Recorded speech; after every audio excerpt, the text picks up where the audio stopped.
question of Abu Yusuf is that what's the proper way of making or conducting a nikah?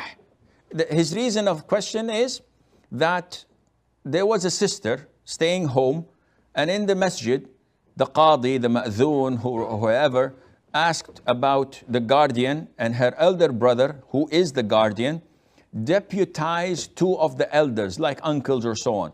And they conducted a phone call to his sister, asking her if she agrees, and she agreed apparently. And the mahar was not disclosed, and the marriage took place. Is the marriage valid? Yes.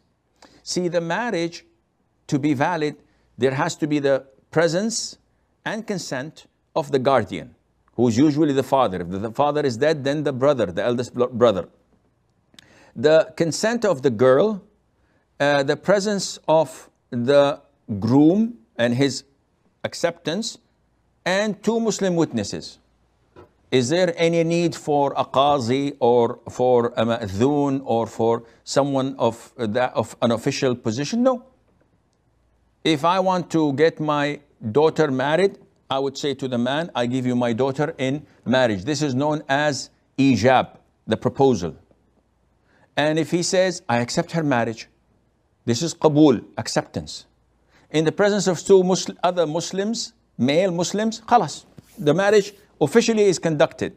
But we always state that you have to have it in writing, in a contract, to save the girl's rights, so that the man, if he doesn't fear Allah, he does not just hit and run.